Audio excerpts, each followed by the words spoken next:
নবম শতকের দিকে ক্লাসিক পিরিয়ডের মায়া নগরীগুলো একে একে জনশূন্য হতে শুরু করে। শিলালিপি লেখা বন্ধ হয়ে যায়, বিশাল নির্মাণ প্রকল্পগুলো থেমে যায় এবং এককালের জমজমাট নগরীগুলো ধীরে ধীরে জঙ্গলের গ্রাসে চলে যায়। বিশেষত দক্ষিণাঞ্চলের নিম্নভূমি মায়া শহরগুলোতে এই পতন ছিল সবচেয়ে ভয়াবহ। এই ঘটনাকে প্রত্নতাত্ত্বিকরা মায়া কোল্যাপস বা মায়া পতন নামে অভিহিত করেন।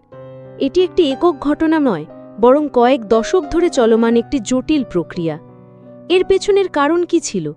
কেন একটি উন্নত সভ্যতা, যার হাজার বছর পুরনো ঐতিহ্য ছিল, হঠাৎ করে এমন করুণ পরিণতির শিকার হল?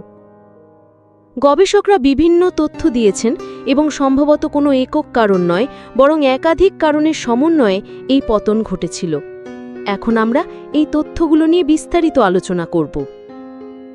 সবচেয়ে শক্তিশালী এবং বহুল সমর্থিত তথ্যগুলোর মধ্যে অন্যতম হল জলবায়ু পরিবর্তন এবং ভয়াবহ খরা। বিভিন্ন বৈজ্ঞানিক গবেষণায়, বিশেষ করে হ্রদের তলদেশ যেমন গ্লাসগো বিশ্ববিদ্যালয়ের লেক চিনকানা প্রজেক্ট এবং গুহার স্ট্যালাগমাইট থেকে প্রাপ্ত অক্সিজেন আইসোটোপ বিশ্লেষণ করে দেখা গেছে যে ক্লাসিক পিরিয়ডের শেষের দিকে ৮০০ থেকে ৯৫০ খ্রিস্টাব্দে মধ্য আমেরিকায় একাধিক দীর্ঘস্থায়ী এবং তীব্র খরা হয়েছিল।